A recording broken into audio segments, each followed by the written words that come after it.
Ei pessoal, eu vim aqui para contar um pouquinho a respeito do que nós vivemos essa semana com uma indução, né, muito prolongada, esse parto 3 dias, né? Como assim uma pessoa fica em trabalho de parto 3 dias, Frederico? É normal isso, eu recebi um monte de mensagem e muitas falando, Frederico, isso é seguro? É melhor fazer isso do que uma cesariana? Explica um pouco pra gente a respeito. Gente, olha só, a primeira coisa que precisa ficar claro é que a gente sempre analisa riscos, benefícios e colocamos isso à mesa, né? A gente coloca isso diante do casal, sempre disponibilizando as informações necessárias para que eles consigam fazer as escolhas bem informadas. Então, é claro que a gente não faz nada da nossa cabeça, tudo está extremamente pautado em protocolos, protocolos institucionais e protocolos mundialmente aceitos e, obviamente, a gente não faz nada da nossa cabeça, né? Esse caso especificamente era uma paciente que tinha uma cesariana anterior, um parto em que ela já tinha tentado um parto normal e por uma série de erros dela mesmo, da doula, do processo como ela foi educada no período perinatal, fez com que ela não entendesse muito bem a fase de parto que ela estava vivendo e acabou antecipando muitos fatos. Acabou culminando numa assistência muito precoce, uma internação muito precoce e acabou indo para uma cesariana. É o risco que se corre num caso como este, né?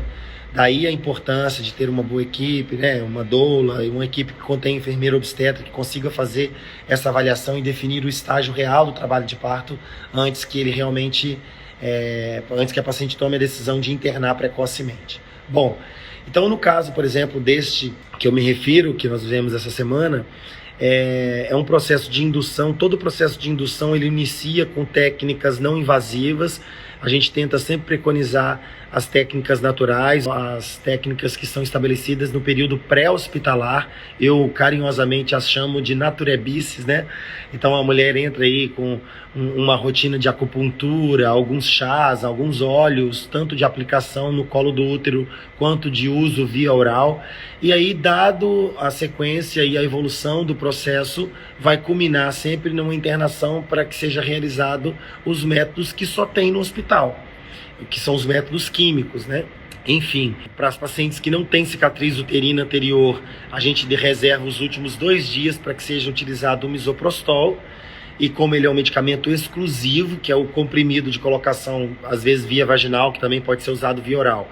Ele é um medicamento exclusivo do hospital, então não tem como utilizar fora do ambiente hospitalar, não é seguro, não existe nenhum protocolo no Brasil e nem no mundo que utiliza misoprostol fora do ambiente hospitalar.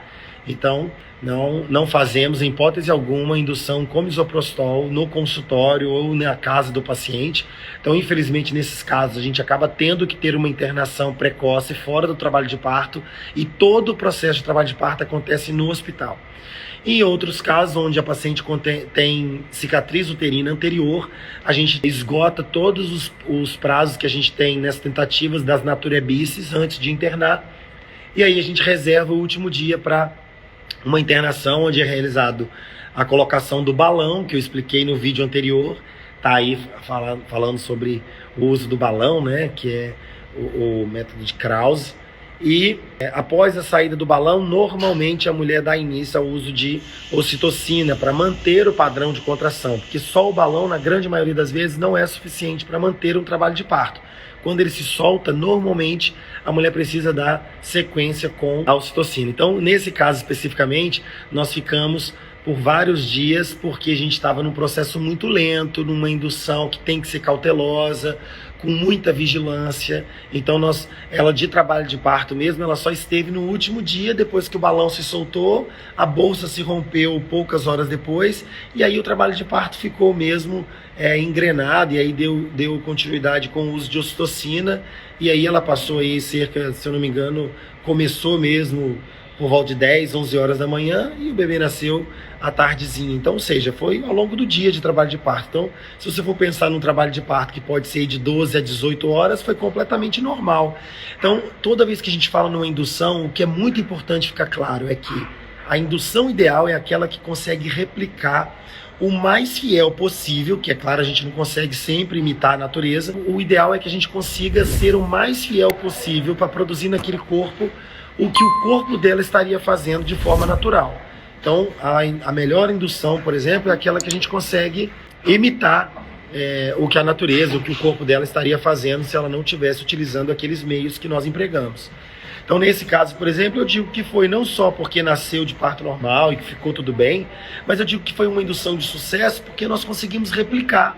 Então, nós iniciamos na fase latente, com contrações espaçadas, contrações leves, ficou algumas horas assim, depois nós aumentamos a dose, e aí ela iniciou uma fase ativa, ficou mais algumas horas assim, depois ela entrou no período expulsivo, ficou algum tempo assim, e depois nasceu. Então, só para trazer um pouco de clareza aí, né, pelo que nós conversamos aí no vídeo anterior, falando do processo do uso do balão, e quando nós falamos que foram 3 dias de internação, que a gente já estava 3 dias induzindo um parto, as pessoas ficaram aí horripilantes, acharam assustador ficar 3 dias no hospital com uma mulher induzindo o parto. Mas é isso, não são 3 dias de trabalho de parto, não são 3 dias de contração, não são 3 dias de dor, tá? E é tudo com muita vigilância, com muita segurança, e é isso. Vim aqui nessa área aberta do hospital para poder gravar sem essa máscara aí. Vou lá agora ver o próximo bebê que está querendo nascer.